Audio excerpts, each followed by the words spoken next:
They told him his first-class seat was reassigned. They looked at his name, his skin, and decided he didn't belong. But they had no idea who they were dealing with. At that moment, Langston Reid didn't raise his voice. He didn't argue. He made only one call. And within minutes, an entire flight was grounded. But this isn't just a story about a man and a seat. It's about power, perception, and what happens when a black man dares to hold both. This is Chronicles of Black Resilience. And today we uncover the true cost of being undeniable. If the intro to this story moved you, hit that subscribe button for more untold truths, share this video with someone who needs to hear it, and drop a comment below. Have you ever been made to feel like you didn't belong, even when you had every right to be there? We're listening. We remember. And we tell the stories they tried to silence. I didn't want to make the call. Not at first. Not as I stood there, gripping the boarding pass that clearly said first class, while the gate agent's eyes refused to meet mine. Her lips curled into a practiced smile that couldn't hide the fear, or maybe it was guilt, trembling beneath. "I'm sorry, sir," she repeated, louder this time as though volume could mask discrimination. "You'll need to wait in the standby line." Standby? I looked down at the ticket again, then back at her. Around us, people pretended not to stare. But I could feel them watching, judging, wondering what I would do next. The black man who had dared to belong where they thought he didn't. That was when the silence around me broke. "Sir, if you don't comply, we'll have to call the airport security."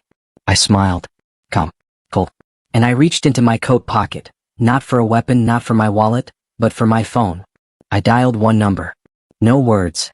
Just a pause. Then I said 5 words. "Ground everything at gate 12. The call ended. And within 5 minutes, the entire terminal plunged into confusion. Boarding stopped. Staff whispered frantically into radios. The gate agent's smile dissolved into panic. She didn't know who I was. But she was about to find out. My name is Langston Isaiah Reid. Some people call me Dr. Reid. Others know me simply as Lang. But in rooms where power doesn't need a name, I'm something else entirely. I wasn't always that man. The kind who could shut down an airport terminal with a single call. I came from nothing, or close to it. Raised by a single mother in Montgomery, Alabama, in a 2-bedroom duplex where the roof leaked and the tap water ran rust red. But what my mother lacked in money, she more than made up for in dignity. She was a teacher. A good one. Not just of books, but of life and morals. And the first lesson she taught me? Know your worth. Even when they pretend not to see it. She taught me to tie my first tie. To say yes ma'am without sounding weak. To look people in the eye even when they looked past me. But she also taught me about the world. About what it meant to be a black boy in America with dreams too big for his zip code. "Son," she would whisper as I lay half asleep on school nights, "you're going to be somebody. But don't ever think being somebody will stop them from trying to put you back in your place." I didn't understand what she meant until much later. Until the honors diplomas. The Ivy League degree. The PhD. Until the boardrooms where I was the diversity hire. Until I became the one giving out the promotions. Until the flight. It was a business trip. Nothing more. I'd done 100 like it before. A keynote speech in Chicago on AI and economic disparity. I wasn't nervous. I had presented to Congress before. Consulted for the United Nations. Been offered tenure at 2 Ivy Leagues. But something felt off the moment I stepped into the terminal. Maybe it was the glance the TSA agent gave my passport. Too long, too suspicious. Maybe it was the way the flight attendant at the lounge ignored me until I waved the platinum card in her face. Or maybe it was just the weight of it all, the exhaustion of always having to prove I belonged. Still, I brushed it off. Told myself I was imagining things. That the world had changed. That my success was insulation.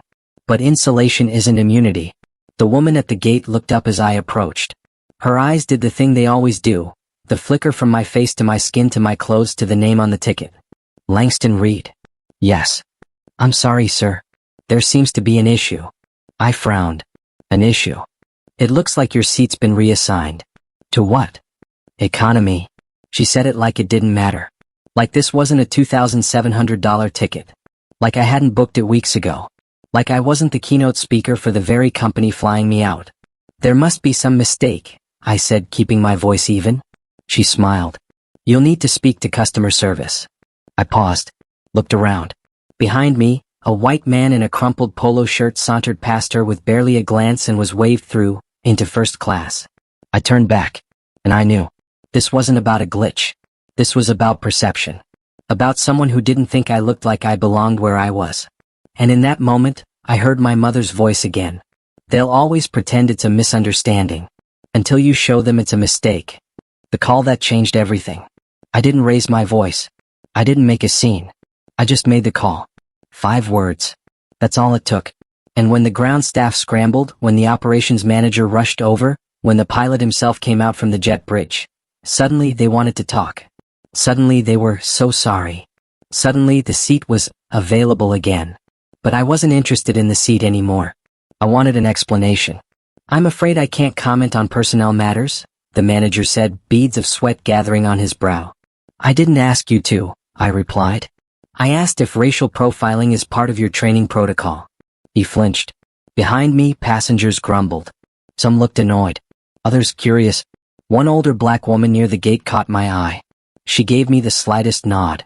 Not of approval, but of recognition. Of pain. She'd been here before too. I have contacts at the Federal Aviation Administration, FAA, I said quietly. This flight will not take off until a full incident report is filed. On the record. Silence.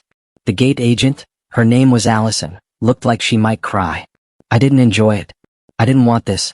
But I wasn't 12 years old anymore, watching my mother get pulled over for a busted taillight she never had. I wasn't a college kid being followed through a department store.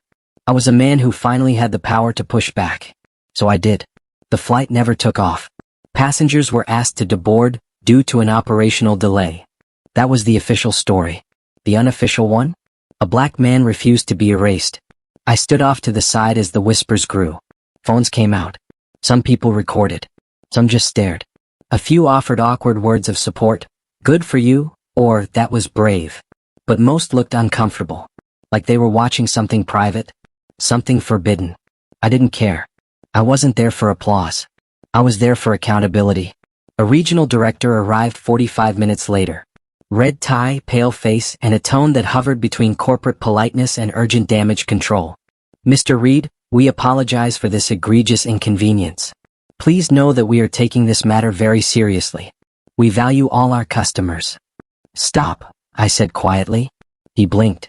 I'm not a customer. I'm a case study. One your company's been failing for decades. He didn't know what to say to that. So he offered a refund. A voucher. Even a private flight. I turned them all down.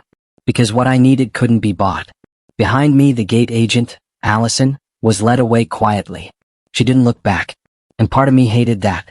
Hated how quickly the system moved to protect itself by sacrificing one cog. As if firing her would fix the disease. This wasn't about her. Not entirely. It was about the air she breathed. The training she'd received. The quiet assumptions she'd never been taught to question. They offered to put me on the next flight. First class again, of course. But I shook my head. I'll take the train. 20 hours. That's how long it took me to get back from Chicago to Atlanta by rail. Plenty of time to think. To stew. To remember. I thought of my grandfather, Jacob Reid. A Pullman porter back in the 1940s.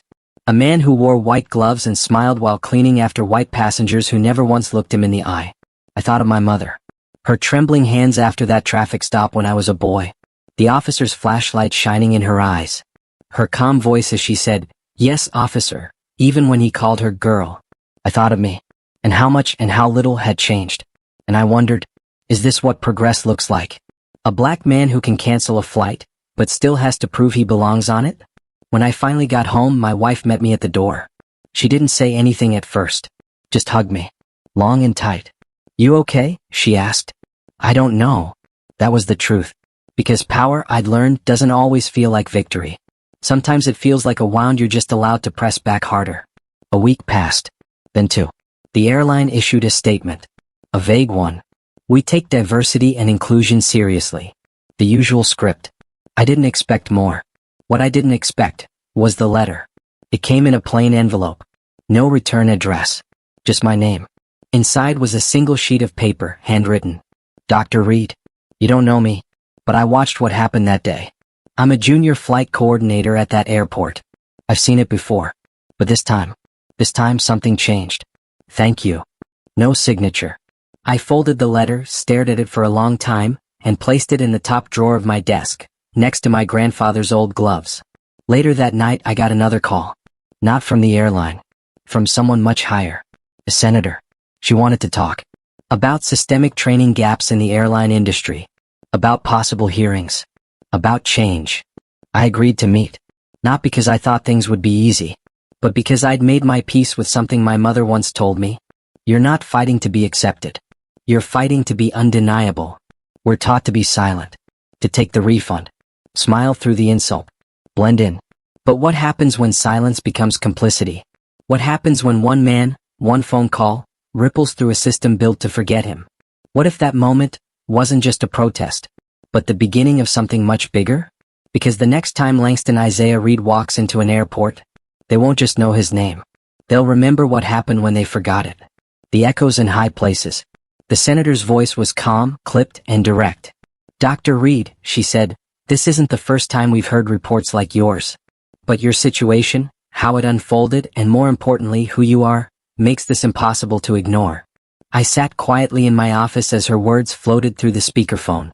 Sunlight streamed through the blinds, hitting the old photo of my mother that sat next to my honorary degrees. I'm not interested in a photo op, I said. If this is just damage control, I'll pass. This isn't that, she replied.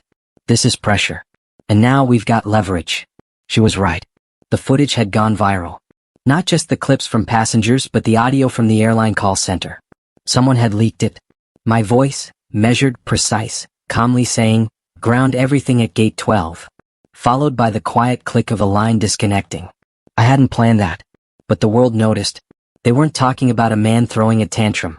They were talking about a black man who'd exercised power without raising his voice. And it terrified people. The repercussions. It started with hate mail. Anonymous emails. Twitter DMs full of slurs. Affirmative action punk. You people are never satisfied. Go back to Africa if you hate it here. I ignored them. For the most part. But what stung more were the polite voices. Colleagues who pulled away. Invitations that dried up. Boardrooms where I suddenly wasn't a great fit for certain initiatives anymore. Not all of them. But enough to notice. Power, I was learning, is a double-edged sword. When you wield it for comfort, people applaud you. When you wield it for justice, they flinch. My wife noticed before I did. They're coming for your credibility, she said one night, folding laundry with tense hands. Be ready. I was. But I didn't expect what came next. The institutional pushback. A week later, I received a formal inquiry from my former university. One where I still held a guest lecturer position. Read. In light of recent public actions and media attention, we are reviewing whether your conduct aligns with our institutional values of professionalism and inclusivity. Inclusivity. They used the word inclusivity to imply that I had made others uncomfortable by defending my humanity. I didn't respond immediately. I let them stew in their polished language, their polite silencing. Instead, I forwarded the letter to a journalist friend. Within days it was public. And now they were on the defensive. A growing fire. I began getting messages from black pilots. Ground crew. Airline staff. Most anonymous. Some of them scared. This happens more than you know. Thank you for speaking up. We're not allowed to say anything or we'll lose our jobs. A groundswell had started. Not because I had power. But because I had pierced the illusion that behaving won't get you harmed. That success will shield you. One message stuck with me. Dr. Reid, I clean cabins after flights. The things they say when they think no one's listening. You spoke for all of us. That night I couldn't sleep. I stood by the window watching the city lights flicker like blinking stars. Somewhere down there, another young black kid was sitting on a dream, not knowing the walls already built to box it in. This wasn't just about me anymore. The trap. 2 weeks later, I received a strange invitation. A private meeting. At the airline's national headquarters. Informal discussion, the email said. Senior leadership would like to hear your thoughts. I knew what it was, a trap in a suit. I brought my lawyer. The room was sleek, cold, too white. 5 executives sat across from me. Each practiced a smile that didn't reach their eyes. They opened with compliments. We respect your work, Dr. Reid. You've raised important questions. We want to move forward collaboratively. Then came the pivot. Of course, the events of that day were regrettable. But perhaps you should consider issuing a clarifying statement. That this wasn't necessarily a matter of race, but rather a miscommunication. There it was. The airline requesting for the truth to be rewritten. I looked each of them in the eye. No. They shifted. One cleared his throat. Another said, We're trying to be fair. So was Rosa Parks, I replied. They didn't smile at that. We left. Quietly. Without shaking hands. And that was when I knew. They weren't afraid of a scandal. They were afraid of a precedent. The senator called again the next day. Are you ready to go public? Senate Subcommittee. Civil Rights Oversight. National Hearing on Discrimination in Public Transportation. I hesitated. Not because I was afraid, but because I knew what it would mean. My privacy, gone. My past, scrutinized. My family, targeted. But I also remembered that unnamed airport worker's letter. And I thought of my mother again. You don't owe them silence, she once said. You owe the next generation truth. I said yes. The hearing. It was surreal. The chamber was cold, the air recycled, the cameras everywhere. Reporters scribbled. Senators postured. Some rolled their eyes. Others leaned forward like they already believed. I wore a gray suit and my grandfather's tie clip. And when they asked me to speak, I didn't read from notes. I told the story. Plain. Raw. I spoke of the gate agent's smile, the reassignment, the call. I spoke of the systems. The looks. The silence that suffocates. And I ended with this. I didn't cancel that flight to punish anyone. I did it to prove a point. That black dignity is not conditional. That respect isn't optional. And that silence, when we are erased, is no longer our default. After the hearing, the media exploded. I was labeled everything, from hero to divisive figure. Articles, interviews, think pieces. But what mattered most wasn't the noise. It was the letter that arrived 3 days later. A new one. Different handwriting. This time it was signed. Dr. Reid. I'm Allison. The gate agent. I was wrong. I was trained to see certain people as threats without realizing it. That day changed my life. I lost my job. But I found my conscience. I'm in therapy now. I'm learning. I'm sorry. I just wanted you to know, you made me see. I read it 3 times. Then I folded it, placed it beside the first letter, and stared at them both. He didn't raise his voice. He didn't demand the world bend. He just made a call, and kept his dignity.